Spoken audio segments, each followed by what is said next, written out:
ನನ್ನ ಪಾತ್ರ ಬಗ್ಗೆ ಹೇಳಬೇಕಂದ್ರೆ ಆಯೇಷಾ, ಮುಸ್ಲಿಂ ಕ್ಯಾರೆಕ್ಟರ್ ಮಾಡ್ತಾ ಇದ್ದೀನಿ. ಸೊ ತುಂಬ ಬೋಲ್ಡ್, ಸ್ಟ್ರೈಟ್ ಫಾರ್ವರ್ಡ್, ತುಂಬ ಮೆಚುರಿಟಿ ಇರೋವಂತಹ ಹುಡುಗಿ, ಈಕ್ವಾಲಿಟಿ ಆ ಥರ ಇರೋವಂತಹ ಪಾತ್ರ. ಸೊ ಕಾಗದ ಮೂವಿ ಬಗ್ಗೆ ಹೇಳಬೇಕಂದ್ರೆ 2000 ಆಲ್ರೆಡಿ ಎಲ್ಲರೂ ಮಾತಾಡಿದ್ದಾರೆ ಮೂವಿ ಬಗ್ಗೆ. 2005 ಒಂದು ಲವ್ ಆದರೆ ಹಿಂಗೆ ಕಮ್ಯುನಿಕೇಟ್ ಮಾಡ್ತಿದ್ರು. ಆಗ ಯಾವುದೇ ಸೋಷಿಯಲ್ ಮೀಡಿಯಾ ಇಲ್ಲದೇದಾಗ ಅವ್ರವ್ರ ಫೀಲಿಂಗ್ಸ್ನ ಹೆಂಗೆ ವ್ಯಕ್ತಪಡಿಸ್ತಿದ್ರು.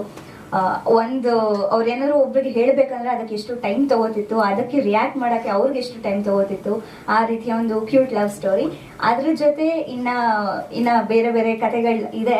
ಆಲ್ರೆಡಿ ಟ್ರೇಲರ್ ರಿಲೀಸ್ ಆಗಿದೆ ಜಿಂಕರ್ ಮ್ಯೂಸಿಕಲ್ಲಿ. ಸೊ ಎಲ್ಲರೂ ತಪ್ಪದೆ ಹೋಗಿ ಟ್ರೇಲರ್ನ ನೋಡಿ. ಹೌದು, ಸರ್ ರೆಫರ್ ಮಾಡಿದ್ರು ರಂಜಿತ್ ಸರ್ಗೆ.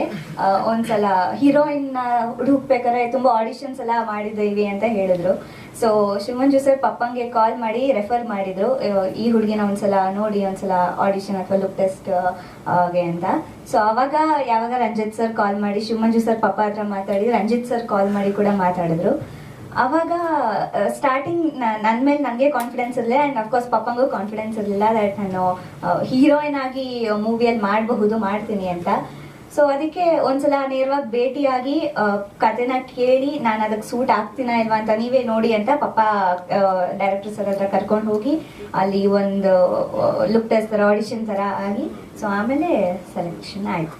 ಈ ಕತೆ ಕೇಳಾದ್ಮೇಲೆ ಆ ಕ್ಯಾರೆಕ್ಟರ್ ಗೊತ್ತಾದ್ಮೇಲೆ ಈ ಒಂದು ಕ್ಯಾರೆಕ್ಟರ್ ನಿಭಾಯಿಸ್ತಾ ಇದ್ದೀನಿ ನಾನು ಅನ್ನೋದಕ್ಕೆ ತುಂಬಾ ಖುಷಿ ಆಯ್ತು. ಬಿಕಾಸ್ ಇವಾಗ ಮುಸ್ಲಿಮ್ಸ್ ಅಂದ್ರೆ ಒಂದು ಅಸಂಪ್ಷನ್ ಇದೆ, ಹಿಂಗೆ ಇರ್ತಾರೆ ಹಂಗೆ ಇರ್ತಾರೆ ಅಂತ. ನಮ್ಮ ಕಥೆಯಲ್ಲಿ ಹೆಂಗಿದೆ ಅಂದ್ರೆ ಯಾವ ತರ ಇರ್ತಾರೆ ಅನ್ನೋದು ತೋರಿಸಿದ್ದಾರೆ. ನಾಟ್ ಓನ್ಲಿ ಬ್ಯಾಡ್, ಎಲ್ಲರೂ ಒಂದೇ ತರ ಇರಲ್ಲ, ಅಂಡ್ ಎಷ್ಟು ಡಿಫ್ರೆನ್ಸಸ್ ಇರುತ್ತೆ, ನಮ್ಮ ಅಸಂಪ್ಷನ್ ಏನಿರುತ್ತೆ ಮತ್ತೆ ಆಕ್ಚುಲ್ ಆಗಿ ಏನು ಅನ್ನೋದು ನಮ್ಮ ಕಥೆಯಲ್ಲಿ ಗೊತ್ತಾಗುತ್ತೆ. ಇದರಲ್ಲಿ ನನಗೆ ಚಾಲೆಂಜಿಂಗ್ ಅನ್ಸಿದ್ದು ಅಫ್ಕೋರ್ಸ್ ಕ್ಲೈಮ್ಯಾಕ್ಸ್ ಅನ್ಸುತ್ತೆ. ಅಂದ್ರೆ ನನ್ನ ಕ್ಲೈಮ್ಯಾಕ್ಸ್ ಸೀನ್ ನನಗೆ ಸ್ವಲ್ಪ ಚಾಲೆಂಜಿಂಗ್ ಅನ್ಸ್ತು. ಬಿಕಾಸ್ 2 days ಹಿಂದೆನೇ ಹೇಳ್ಬಿಟ್ಟಿದ್ರು ಸರ್ ನನಗೆ, 2 days ಅಲ್ಲಿ ಕ್ಲೈಮ್ಯಾಕ್ಸ್ ಶೂಟ್ ಮಾಡ್ತೀವಿ ನಾವು, ಹಿಂಗ್ ಬರ್ಬೇಕು ಅಂತ. ಅವಾಗ ಸ್ವಲ್ಪ ನನಗೆ ಹೇಳಿ, ಸೊ ಅದನ್ನ ಹೇಳಿದ್ರಲ್ಲ, ಯಾವತ್ತೂ ಹೇಳಿರ್ಲಿಲ್ಲ ಅವರು, ನೆಕ್ಸ್ಟ್ ಶೂಟ್ ಇದನ್ನ ಮಾಡ್ತೀವಿ ಹಿಂಗ್ ಬರತ್ತೆ ಅಂತ. ಸೊ ಕ್ಲೈಮ್ಯಾಕ್ಸ್ಗೆ ಸರ್ಗಲ್ಲ ಪ್ರತಿಯೊಬ್ಬರಿಗೂ ಹೋಪ್ಸ್ ಇತ್ತು, ಅಲ್ಲಿ ಟೆಕ್ನಿಷಿಯನ್ಸ್ಗಾಗಿರ್ಲಿ ವರ್ಕ್ ಮಾಡೋರ್ಗಾಗಿರ್ಲಿ. ಸೊ ಎಲ್ಲರೂ ಹೇಳಿದ್ರು ನನಗೆ ನೆಕ್ಸ್ಟ್ ಕ್ಲೈಮ್ಯಾಕ್ಸ್ ಶೂಟ್ ಇದೆ, ಅದರಲ್ಲಿ ಚೆನ್ನಾಗಿ ಬರಬೇಕು ಅಂತ. ಸೊ ಅದು ಸ್ವಲ್ಪ ಚಾಲೆಂಜಿಂಗ್ ಅಂತ ಅನಿಸ್ತು, ಆ್ಯಂಡ್ ತುಂಬಾ ಖುಷಿಯಿಂದ ಮಾಡಿದೆ. ನನಗೆ ಔಟ್ಕಮ್ ನೋಡಿ ನನಗೂ ತುಂಬಾ ಖುಷಿ ಆಯ್ತು. ನಾನು ಚಿಕ್ಕವನಿದ್ದಾಗ ನಮ್ಮ ಮನೆ ಕೆಳಗಡೆ ನಮ್ಮ ಆಕ್ಟಿಂಗ್ ಇನ್ಸ್ಟಿಟ್ಯೂಟ್ ಇತ್ತು. ಸೊ ಅಲ್ಲಿ ನಾನು ಯಾವಾಗ್ಲೂ ಅವರು ಆಕ್ಟಿಂಗ್ ಮಾಡ್ಬೇಕಾದ್ರೆ ನಾನು ನೋಡ್ತಾ ಇದ್ದೆ. ಸೊ ನನಗೂ ಒಂದು ಆಸೆ ಇತ್ತು, ನಾನು ಆಕ್ಟಿಂಗ್ ಕಲಿಬೇಕು, ನಾನು ಸ್ವಲ್ಪ ಮುಂದೆ ಬರಬೇಕು ಅಂತ. ಕೆಲವು ಎಷ್ಟೊಂದು ಶಾರ್ಟ್ ಫಿಲ್ಮ್ಸ್ಗಳು ಮಾಡಿದ್ದೀನಿ, ಆಮೇಲೆ ಸ್ಟೇಜ್ ನಾಟಕಗಳು ಮಾಡಿದ್ದೀನಿ. ಸೊ ಒಂದಿನ ಲೈಕ್ ನಮ್ಮ ತಂದೆಯವ್ರ ಹತ್ರ ಹೋಗಿ ನಾನು ಕೇಳಿದೆ, ಅಪ್ಪ ನನಗೂ ಈ ಥರ ಆಸೆ ಇದೆ, ನಾನು ಒಂದು ಸಿನಿಮಾ ಮಾಡ್ಬೇಕು ಅನ್ಕೊಂಡಿದ್ದೀನಿ. ಅದೇ ನಮ್ಮ ತಂದೆ ಸ್ಟ್ರಿಕ್ಟ್, ಅವರು ಲೈಕ್ ಫಿಲಮ್ ಅಂದರೆ ಈಸ್ ಫುಲ್ ಪ್ಯಾಷನೇಟ್. ಸೊ ನನಗೆ ಮೇಕಪ್ ಟೆಸ್ಟ್ ಆಯಿತು, ಆಮೇಲೆ ಹೇರ್ ಸ್ಟೈಲ್ ಟೆಸ್ಟ್ ಆಯಿತು, ಕಾಸ್ಟ್ಯೂಮ್ ಟೆಸ್ಟ್ ಆಯಿತು. ಸೊ ಆಮೇಲೆ ನಮ್ಮ ಡೈರೆಕ್ಟರ್ ಸರ್ ಹೇಳೋದು ಲೈಕ್ ಈ ಸಿನಿಮಾಗೆ ತುಂಬ ಸೂಟ್ ಆಗ್ತಾನೆ. ಸೊ ಹಂಗೆ ಈ ಸಿನಿಮಾ ಕಾಗದ ಮಾಡಿದ್ವಿ. ಹಾ ಸರ್, ಟೀಮ್ ಅದ್ವೈತ ಅಂತ ನಮ್ಮ ಮನೆ ಕೆಳಗಡೆ ನಮ್ಮ ಆಕ್ಟಿಂಗ್ ಇನ್ಸ್ಟಿಟ್ಯೂಟ್ ನಮ್ ನಡೆಸ್ತಾ ಇದ್ವಿ. ಸೊ ಆ ಟೈಮಲ್ಲಿ ನಾನು ಅಲ್ಲಿ ಹೋಗಿ ನೋಡಿದಾಗ ಅದು ಆಸೆ ಹುಟ್ಟಕ್ಕೆ ಸ್ಟಾರ್ಟ್ ಆಯ್ತು. ಸರಿ, ಇಡೀ ಟೀಮ್ ಎಲ್ಲರೂ ತುಂಬಾ ಚೆನ್ನಾಗಿ ಸಪೋರ್ಟ್ ಮಾಡಿದ್ದಾರೆ, ಎಲ್ಲರೂ ಇನ್ಪುಟ್ಸ್ ಕೊಟ್ಟಿದ್ದಾರೆ. ವಿ ನಾಗೇಂದ್ರ ಪ್ರಸಾದ್ ಸರ್ ಅವರು ಹಾಡ್ ಬರ್ದಿರೋದು ತುಂಬಾ ಚೆನ್ನಾಗಿ ಬರ್ದಿದ್ದಾರೆ. ಆಮೇಲೆ ನಮ್ಮ ಪ್ರದೀಪ್ ಸರ್ ಅವರು ಓಕೆ ಸರ್, ನಮ್ ತಂದೆ ನಾನ್ ಸಿನಿಮಾ ಮಾಡ್ಬೇಕು ಅಂತ ಮಾತ್ರ ಅವರು ಸಿನಿಮಾ ತೆಗ್ದಿಲ್ಲ, ಇಲ್ಲಾಂದ್ರೆ ನಾನು ಆಕ್ಟಿಂಗ್ ಕಲ್ತಿದ್ದೀನಿ ಅಂತ ತೆಗ್ದಿಲ್ಲ, ಇಲ್ಲಾಂದ್ರೆ ಅವರು ಸಿನಿಮಾ ಮಾಡ್ಬೇಕು ಅಂತ ನಾನು ಆಕ್ಟಿಂಗ್ ಮಾಡಿಲ್ಲ. ನನ್ಗೆ ಒಂದು ಆಸೆ ಇತ್ತು ಮಾಡ್ಬೇಕು ಅಂತ, ಹೌದು. ಆದ್ರೆ ಅವರೆಲ್ಲ ಕೂಡ ಚೆಕ್ ಮಾಡಿ ನಾನು ಮಾಡ್ತೀನಾ ಇಲ್ವಾ ಅಂತ ನೋಡಿ ಸಪೋರ್ಟ್ ಮಾಡಿದ್ರು, ನನ್ಗೊಂದು ಆಪರ್ಚುನಿಟಿ ಕೊಟ್ರು. ಸೊ ಥ್ಯಾಂಕ್ ಯು ಅಪ್ಪ, ಲವ್ ಯು. ಇಲ್ಲ ನಮ್ದೇ ಸಿನಿಮಾ, ನಮ್ದೇ ಬ್ಯಾನರ್. ಕಾಗದ ಶುರುವಾಗಿದ್ದ ಹೇಗೆ ಅಂತಂದ್ರೆ, ಆಕ್ಚುಲಿ ಅರುಣ್ ಸರ್ ಒಂದು ಥ್ರೆಡ್ ಇಟ್ಕೊಂಡಿದ್ರು. ಆ ಥ್ರೆಡ್ ಮೇಲೆ ಒಂದು ಕತೆ ಮಾಡಬೇಕು ಅಂತ ಅಂದ್ಬಿಟ್ಟು ಪ್ಲಾನ್ ಮಾಡ್ತಾ ಇದ್ರು. ಹಾಗಾಗಿ ಒಂದ್ಸಲ ಕರೆದು ಹೇಳಿದಾಗ ಅದಾದ ನಂತರ ಒಂದು ಕತೆ ಎಲ್ಲ ಮಾಡಿಕೊಂಡು ಅದಾದ ನಂತರ ಅದಕ್ಕೆಲ್ಲ ಡೈಲಾಗ್ಸ್ ಎಲ್ಲ ಮಾಡಿ ಹೋಗಿ ಹೇಳಿದ ನಂತರ ಅವ್ರ ಸ್ಯಾಟಿಸ್ಫ್ಯಾಕ್ಷನ್ ಆದ ನಂತರ ಸ್ಟಾರ್ಟ್ ಆದಂಥ ಒಂದು ಪ್ರಾಜೆಕ್ಟ್ ಓವರ್ ಆಲ್. ಇದೆಲ್ಲ ಕಂಪ್ಲೀಟ್ ಅಂದರೆ ಇನ್ನು ಅದಾದ ನಂತರ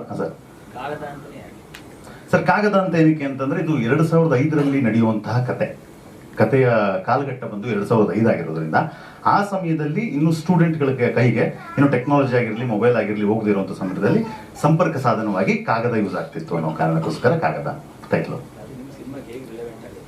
ಸರ್ ಕಾಗದ ತುಂಬಾ ಪ್ರಾಮಿನೆಂಟ್ ಪಾತ್ರ ವಹಿಸುತ್ತೆ. ಕಾಗದ ಅನ್ನುವಂಥ ಒಂದು ವಸ್ತು ಚಿತ್ರಕಥೆಯಲ್ಲಿ ಮತ್ತೆ ಹೌದೌದು ಲೆಟರ್ ಎಕ್ಸ್ಚೇಂಜಿಂಗ್ ಆಗುತ್ತೆ ಹೀರೋ ಹೀರೋಯಿನ್ಗಳು ಅಂತ ಹೇಳಿದ್ರೆ ಹಂಗಾಗಿ ಕಾಗದ ಅಂತ ಇಟ್ಟಿತ್ತು ಸರ್. PU college. ಹೌದು, ಹೀರೋಯಿನ್ ಬಂದು ಮುಸ್ಲಿಂ. ಸರ್ ಈಗ ಅಂತರ್ಧರ್ಮೀಯ ಲವ್ ಸ್ಟೋರಿಗಳು ತುಂಬಾ ಬಂದಿದೆ ಕನ್ನಡದಲ್ಲಿ. ಹೌದು. ನಿಮ್ಮ ಸಿನಿಮಾ ಏನು ಸ್ಪೆಷಲ್? ಸರ್ ಅಂತರ್ಧರ್ಮೀಯ ಅಂತಂದ್ರೆ ಸರ್ ಸಿಂಪಲ್ ನಾನು ಹೇಳೋದೇನು ಅಂದ್ರೆ ಯಾವುದೇ ಧರ್ಮ ಆಗಿರಲಿ ಅದರದೇ ಆದಂತ ಒಂದು ಸಿದ್ಧಾಂತಗಳಿರುತ್ತೆ, ಅದರದೇ ಆದಂತ ಒಂದು ತತ್ವಗಳಿರುತ್ತೆ. ಯಾಕೆಂದ್ರೆ ತತ್ವ ಸಿದ್ಧಾಂತಗಳು ಅಂತ ಹೋದಾಗ ನಂದೇ ಹೆಚ್ಚು ನಂದೇ ಏನೋ ಇನ್ನೊಬ್ರದ್ದು ಕಡಿಮೆ ಅಂತಾನೆ ಹೋಗ್ತಿರುತ್ತೆ. ಬಟ್ ಆದ್ರೆ ನಾವಿಲ್ಲಿ ಹೇಳಕ್ ಹೊರಟಿರುವಂತ ವಿಷಯ ಏನಂದ್ರೆ ಯಾವುದೇ ತತ್ವಗಳಿರಲಿ ಧರ್ಮಗಳಲ್ಲಿ ಅದನ್ನ ಸಪರೇಟ್ ಆಗಿ ಅದಕ್ಕಿಂತ ಮೂಲವಾಗಿ ಮನುಷ್ಯತ್ವ ಮುಖ್ಯ. ಆ ತತ್ವನ ಕರೆಕ್ಟ್ ಆಗಿ ತೋರಿಸಿದೀವಿ.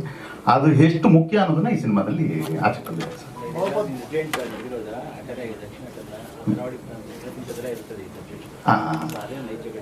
ಇಲ್ಲ, ನೈಜ ಘಟನೆ ಅನ್ನೋದಕ್ಕಿಂತ ಕಾಲ್ಪನಿಕ ಕಥೆಗೊಂದು ಕಾಲ್ಪನಿಕ. ಬಟ್ ಒಂದಷ್ಟು ಘಟನೆಗಳನ್ನ ನಾವು ಇನ್ಸ್ಪೈರ್ ಆಗಿ ಒಂದಷ್ಟು ಘಟನೆಗಳು ನಡೆದಿರುವಂತದನ್ನ ನಾವು ಇನ್ಬಿಲ್ಟ್ ಮಾಡ್ಕೊಂಡಿದ್ದೀವಿ ಸರ್ ಕತೆ ಒಳಗಡೆ. ಇಲ್ಲ ಸರ್, ಇಲ್ಲ, ಇದು ಕಂಪ್ಲೀಟ್ಲಿ ಟೀನೇಜ್ ಲವ್ ಸ್ಟೋರಿ ಹೋಗುತ್ತೆ. ಟೀನೇಜ್ ಲವ್ ಸ್ಟೋರಿಯಲ್ಲಿ ಮತ್ತೆ ಆ ಒಂದು ಭೈರವಕೋಟೆ ಮತ್ತೆ ಕೆಂಪನಹಳ್ಳಿ ಅನ್ನುವಂಥ 2 ಊರುಗಳ ಮಧ್ಯದಲ್ಲಿ ನಡೆಯುವಂಥ ಸಂಘರ್ಷಗಳನ್ನ ಕುರಿತಾಗಿ ಸರ್ 2022 ಡಿಸೆಂಬರ್ ಅಲ್ಲಿ ಶುರು ಮಾಡಿದ್ವಿ. ಈ ಸ್ಟೋರಿ ಆ ಲೈನ್ ಮಾಡಿದ್ದು ನಾನೇನೆ. ಅದಕ್ಕೆ ನಾನು ಸುಮಾರು ಒಂದು 15 ಜನ ಡೈರೆಕ್ಟರ್ಸ್ಗೆ ಈ ಸ್ಟೋರಿ ಲೈನ್ ಕೊಟ್ಟಿದ್ದೀನಿ, ಇನ್ಕ್ಲೂಡಿಂಗ್ ಫೇಮಸ್ ಡೈರೆಕ್ಟರ್ಸ್ KM ಚೈತನ್ಯ ಇರ್ಬೋದು, ರಾಮನಾರಾಯಣ ಇರ್ಬೋದು, ಮಹೇಶ್ ಗೌಡ ಇರ್ಬೋದು, ಸುಮಾರು ಜನಕ್ಕೆ ಒಂದು 15 ಜನ ಡೈರೆಕ್ಟರ್ಸ್ಗೆ ನಾನು ಈ ಸ್ಟೋರಿ ಲೈನ್ ಕೊಟ್ಟೆ. ಇದನ್ನ ನೀವು ಎಲಾಬ್ರೇಟ್ ಮಾಡ್ಕೊಂಡು ಬನ್ನಿ, ಯಾರು ಬೆಸ್ಟ್ ಮಾಡ್ತೀರೋ ಅವ್ರಿಗೆ ಕೊಡ್ತೀವಿ ಅಂತ. ನಾಗೇಂದ್ರ ಪ್ರಸಾದ್ ಅವ್ರ ಬ್ರದರ್ ಅವ್ರನ್ನು ಕೊಟ್ಟಿದ್ದೆ. ಎಲ್ಲರದು ಒಂದೊಂದು ವರ್ಷನ್ ಬಂತು, ಬಟ್ ನನಗೆ ಸ್ಯಾಟಿಸ್ಫೈಡ್ ಆಗಿರೋಂಥ ವರ್ಷನ್ ಬರಲಿಲ್ಲ. ಆಮೇಲೆ ಇವ್ರು ಬಂದು ಒಂದು ವರ್ಷ ಹೇಳಿದ್ರು. ಅವರು ಫೋನಲ್ಲಿ ಹೇಳಿದ ವರ್ಷನೇ ಸ್ವಲ್ಪ ನನಗೆ ಇಂಟ್ರೆಸ್ಟ್ ಆಯಿತು. ಆಮೇಲೆ ಆಯ್ತು, ನೆಕ್ಸ್ಟ್ ದಿನ ಬನ್ನಿ ಆಫೀಸ್ಗೆ ಅಂತ ಹೇಳಿ ಆಫೀಸ್ ಕರೆಸಿ ನಾವು ಡಿಸ್ಕಸ್ ಮಾಡಿದಾಗ ನಾನು ಈ ಸ್ಟೋರಿನ ಒಂದು 6 months ಎಲ್ಲ ಡೈರೆಕ್ಟರ್ ಮಾತಾಡಿ ಸಾಕಾಗಿತ್ತು. ನನಗೆ ಸ್ಯಾಟಿಸ್ಫೈಡ್ ಆಗಿ ಹತ್ರ ಬಂದಿರಲಿಲ್ಲ. ಸೊ ಇವ್ರು ಬಂದು, ಸರ್ ನಾನು ಮಾಡ್ತೀನಿ ಸರ್, ಈಗ ನಂಗೆ 1 ವಾರ ಟೈಮ್ ಕೊಡಿ ಸರ್ ಸಾಕು ಅಂದರು. ಎಂತೆಂಥ ಡೈರೆಕ್ಟರ್ಗಳೇ 6 ತಿಂಗಳು ಆಯಿತು ಪಲ್ಟಿ ಹೊಡಿತಿದ್ದಾರೆ, ನನಗೆ ಸರಿಯಾಗಿ ಬರ್ತಾ ಇಲ್ಲ. ನೀವೇನು 1 ವಾರ ಟೈಮ್ ಸರ್, ನೀವು 1 ವಾರ ಟೈಮ್ ಕೊಡಿ ಸರ್, ನೆಕ್ಸ್ಟ್ ಶುಕ್ರವಾರ ನಾನು ಬಂದು ನಿಮ್ಮ story full with dialogue version ಹೇಳ್ತೀನಿ, ನಿಮ್ಗೆ ಇಷ್ಟ ಆದರೆ ಮಾಡಿ ಸರ್ ಅಂದರು. ಆಯ್ತು ಅಂತ 1 ವಾರ ಟೈಮ್ ಕೊಟ್ಟೆ. ಎಲ್ಲರೂ ಇದೇ ಥರ ಹೇಳ್ತಾರೆ, ಹೋಗ್ತಾರೆ, ವಾಪಸ್ ಈ ಕಡೆ ಬರೋಲ್ಲ ಅಂತ. ಕರೆಕ್ಟಾಗಿ ನೆಕ್ಸ್ಟ್ ಶುಕ್ರವಾರ ಬಂದ್ಬಿಟ್ರು ಸರ್, ತಗೊಳ್ಳಿ ಸರ್ ವರ್ಷನ್ ಕೇಳ್ತೀನಿ. ಆಯ್ತು ಕೂತ್ಕೊಂಡು ಕೇಳೋಣ ಅಂತ ಒಂದು 3 hours full with dialogue version ಸಮೇತ ಹೇಳಿದ್ರು. ತುಂಬ ನನಗೆ ಸ್ಯಾಟಿಸ್ಫೈ ಆಯಿತು. ಅದರಲ್ಲಿ ಸ್ವಲ್ಪ ಡೈಲಾಗ್ಸು ಮತ್ತು ಏನೇನು ಇನ್ಕ್ಲೂಡ್ ಎಕ್ಸ್ಟ್ರಾ ಮಾಡಬೇಕು ಅನ್ನೋದು ನಾನು ಸ್ವಲ್ಪ ಹೇಳ್ಕೊಟ್ಟೆ, ಅದೆಲ್ಲ ಆ್ಯಡ್ ಮಾಡಿದ್ರು.